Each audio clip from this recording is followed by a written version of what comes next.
دیکھیے ایک چیز ہوتی ہے جسے آپ سمجھ لیں سبلنگ ریویلری.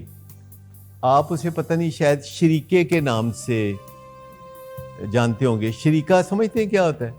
یہ جو ہمارے بچے ہوتے ہیں نا، یہ آپس میں شریکے دار ہوتے ہیں. شراکت دار یا شریکہ ان کا ہوتا ہے. اس کو انگریزی میں سبلنگ ریویلری کہتے ہیں. یہ فطرت نے پیدا کی ہے، یہ قدرت نے پیدا کی ہے، اپنی خاص حکمت کی وجہ سے قدرت نے پیدا کی ہے. پر ماں باپ کی خواہش بالکل اس کے اپوزٹ ہوتی ہے. ماں باپ کی خواہش ہوتی ہے کہ ہمارے بچے شیر و شکر ہوں اور ہمارے بعد بھی ایک دوسرے سے جڑے رہیں. حالانکہ وہ ریئلسٹک بات نہیں ہے. گھروں میں سے گھر نکلتے ہیں لیکن بائی ڈیفالٹ نکلتے ہیں، ناراضگیوں سے نکلتے ہیں. یہی کام اگر ہم پلاننگ سے کر لیں تو ہمیں ایک دوسرے سے ناراض نہ ہونا پڑے. یہ جو گھروں میں بہویں آتی ہیں اور ان کا دل چاہتا ہے کہ ان کا کوئی اپنا بھی علیحدہ گھر ہو اور ایک دن وہ اپنے علیحدہ گھر میں مالکن کے طور پر رہیں، یہ ان کا دل چاہتا ہے، جو کہ جائز خواہش ہے. لیکن چونکہ انہیں پتہ ہوتا ہے کہ یہ خواہش پوری ہوگی جب کوئی لڑائی ہوگی، جب کوئی درانی جٹھانی کے ساتھ، ساس بہو کے ساتھ لڑائی ہوگی، تو یہ دن آئے گا جب بھائی بھائیوں سے الگ ہوں گے.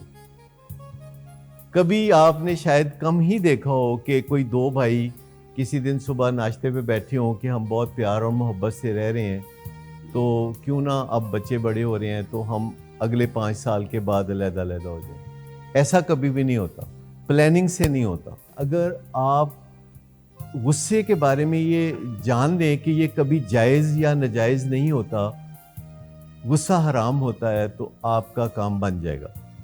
لیکن اگر فرض کریں آپ کو غصہ پھر بھی آتا ہے تو آپ لفظوں میں بیان کر دیں. مثلا آپ کہیں کہ مجھے بہت غصہ آ رہا ہے. اگر آپ اس طرح بات کر سکتے ہیں کہ مجھے بہت غصہ آ رہا ہے، یا میں غصے سے پھٹ رہا ہوں، یا غصے سے میرا دل پھٹ رہا ہے، آپ اپنے بارے میں بات کریں، آپ اپنی فیلنگز کی ذمہ داری قبول کریں. لیکن یہ یاد رکھیں کہ جو دو باتیں ہیں، پرووکنگ اور انیبلنگ، یہ دو بیہیویئرز ہیں، ویشس بیہیویئرز ہیں، جن سے تباہی کے علاوہ کچھ نہیں بنتا. اور دو وائٹل بیہیویئر جو ہم آپ کو بتاتے رہتے ہیں، وہ دو وائٹل بیہیویئر ہیں کہ رسپیکٹ کریں انکنڈیشنل، جو بیسک ہیومن رائٹ ہے اس کو آپ وائلیٹ نہ کریں. اور دوسرے بندے کو آپ یہ نہ کہیں کہ تم نکمے آدمی ہو، تم کسی کام کے نہیں، تم کچھ کر نہیں سکتے. مینی اے ٹائمز شاید آپ کے منہ سے کبھی نکلا ہو کہ تم ایسے ہو، تم کچھ بھی نہیں ہو.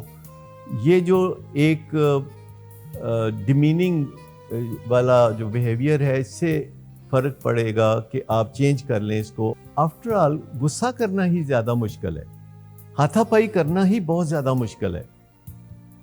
میرے خیال میں آپ کا دل بھر گیا ہوگا غصے کر کر کے اور ہاتھا پائی کر کے. مجھے پتہ ہے آپ سب لوگ نک و نک آئے ہوئے، اس لیے میں جب یہ بات کہتا ہوں تو مجھے آپ کے چہرے سے لگتا ہے کہ ہاں تھکتے سی گئے ہیں، پک بھی گئے ہیں. تو مطلب آگے رستہ سیکھیں اسرٹیونیس کا، کہ بات اچھے طریقے سے کی.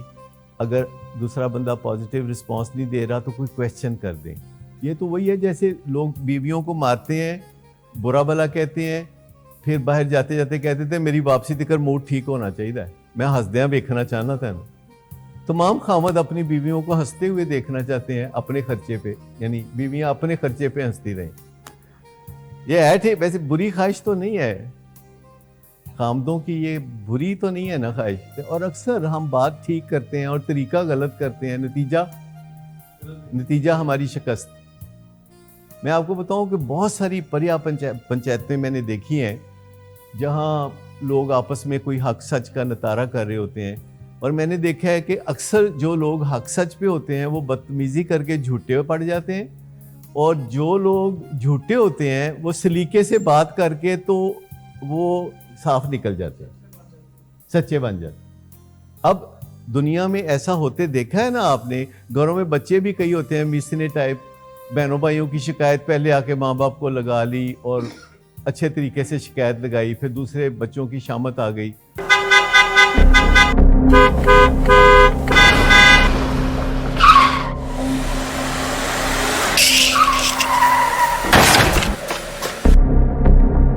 گھٹیا انسان، اتنی دیر سے گیٹ کیوں کھولا؟ سوئے ہوئے تھے تم کیا؟ سر میں نے تو منٹ بھی بکواس نہ کر تم میرے ساتھ. کیا کر رہے ہیں آپ؟